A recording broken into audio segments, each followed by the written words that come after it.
We're talking about a 7-touchdown stretch in a 4-game stretch for the rookie Christian Watson. Can this guy start diversifying his route tree? You got to keep an eye on Romeo Doubs. He's going to be the number 1 wide receiver in Green Bay. What do we see with Romeo Doubs there in Green Bay? Look at the release. There's your separation. Great route. Stutter and go. Gets by clean. That is unbelievable. Maybe the greatest catch I've ever seen. In Green Bay, they try to feature a pair of wide receivers there, Romeo Doubs and Christian Watson. Watson was interesting too, right? Because he started the season dropping a surefire touchdown week 1 and then was in the doghouse, and then mid-season revival, to say the least, right? We're talking about a 7-touchdown stretch in a 4-game stretch for the rookie Christian Watson. I mean, you talk about a hot streak, man. 7 touchdowns in 4 games. What? Very impressive.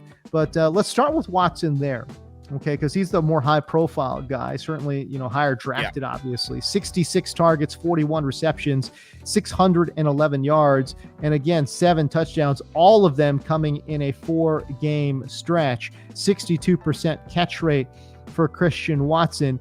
You alluded to it earlier in the show. You saw some traits that say, okay, it raises some red flags, but overall, what did you see from Watson's game in 2022? Yeah, once Christian Watson got healthy too, because there was that big drop, and then he dealt with some injuries. I think after week 2, they really started to get him rolling, and he definitely brought juice to the offense for sure. He was on the outside on 69.4% of his snaps. He was on the line for 63%, off the line for 37%, in the backfield as like a pre-snap motion guy for 5%. I really do like that utilization for him. I don't think you want him out there just being like a true X receiver, because he's not really there yet, and he was definitely raw as a rookie, even when he was pulling off those like insane stretches in fantasy where he was like converting touchdowns at a crazy clip.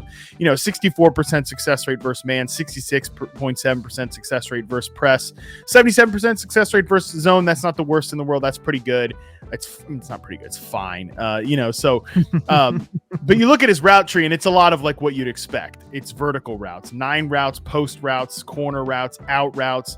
These like base NFL routes, dig routes, slant routes, curl routes. He's got to get better there. But like they mostly ran him as a vertical player too. All the routes that he ran most often, 9s, posts, corners. He did run a lot of flat routes and had a really good success rate there. And I think that's actually kind of some of his best stuff, is when they can get him into the open field and like getting him out in those little, like flat routes where he dumps it off and he can make plays after the catch. That's good stuff. Can this guy start diversifying his route tree? Did you see enough there, Matt, where you could say, okay, listen, he's 33rd percentile versus man. He's 37th percentile versus zone. Those numbers, not very good. Now, again, some of those numbers obviously impacted greatly by the fact that he has to go in over the top. But did you see something there where you could say, okay, if he really dedicates himself here, he could really improve and improve quickly? Yeah, I think that's definitely important to mention, as we mentioned with like George Pickens before, some of these other vertical guys, their overall success rates are naturally going to be lower. I would also note too that when you look at Christian Watson's like route success rate chart, all those, not necessarily the slants, the curls and the digs, that type of stuff, but like he got better as a vertical threat as the year went on. He got better on those flat routes. 80% success rate in the rookie report, 88% by the time the season ended. His post route success rate got better. His corner route success rate got better. And again, he started running all those deep routes more. So I think there are still questions about him being a full field receiver and learning that stuff. But hey, he already took steps and developed in the middle of his rookie season, which I think is really good. It's kind of my problem with Pickens is that I think he got worse as the year went on, whereas like Watson got better as the year went on. The more he played, the better he sort of improved, but still primarily just in this like limited application vertical role, which is not bad. His ball skills are still a little bit of an adventure, Christian Watson. Yes. You know, so, yeah, right. 18% of his sample targets were contested, and he posted a 75% contested catch rate. That's pretty good. He also checked in with an 11.6% drop rate. I'm surprised actually that his contested catch rate is so high. I didn't quite see that, but then again, I think maybe my eyes were fooled by the fact that we saw a lot of drops too. From Christian Watson. Yeah, that week 1 Vikings one, not contested, but a rough drop. literally completely uncontested. Yeah, tough scene. So I like Christian Watson. I think of all these guys, that we've talked about, that like I might be wanting to at least like flag, not that I'm out.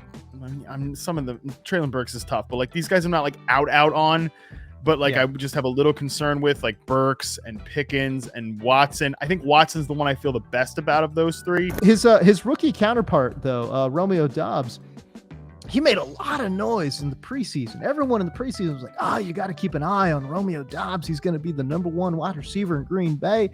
Not necessarily the case, but certainly they formed an interesting, 1-2 tandem there in Green Bay. 67 targets, 42 receptions, 425 yards, 3 touchdowns for Romeo Doubs, and a 62.7% catch rate. I thought this is a player that was, again, he's like in that Darius Slayton mold where he's just a solid receiver. I don't think he's like an ideal number 2. Certainly, I don't think he's got the traits to be a number 1. But boy, I tell you, there was the hype was getting hot and heavy there in the middle part of the season. He had a great game against Tampa Bay, and people thought, okay, maybe Romeo Doubs is going to take a step forward. And then obviously, as the season wore on, that ended up not being the case. But traits, what do we see with Romeo Doubs there in Green Bay? I think he's probably a really good 3. Again, him and Christian Watson, there's a little bit of overlap here because they use both these guys as X and flankers. Doubs was outside on 74.6% of his sampled snaps, off the line for 39%, on the line for about 61%. So, again, a little bit X flanker rotation there between those two players. And, Dobbs' best stuff is as a vertical route runner. Like they used him on nines, 23% of his routes, corners, 6.2% of his routes, post, 7.7%, digs, 15.5%. And the routes he was good on was all vertical stuff, post, corner, out. But that's kind of it. He's not really a consistent separator in the short to intermediate area. 5th percentile success rate versus man, 9th percentile success rate versus press. Like, not great, but he's another guy, a little bit of an adventure with the ball skills. 15.6% drop rate is stunningly high. Whoa! Really frustrating. 15%. What? 58.3% contested catch rate on 26.7% of his targets.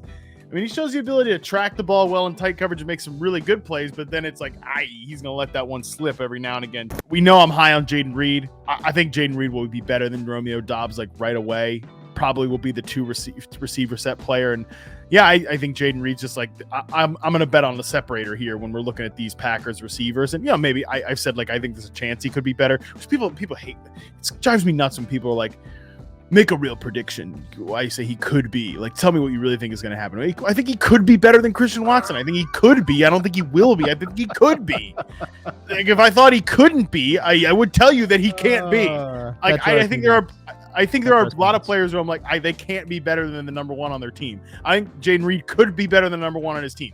That's the freaking prediction. Anyways, I think Reed will probably pass up Doubs in short order, but I do think Doubs is like a nice number 3 receiver.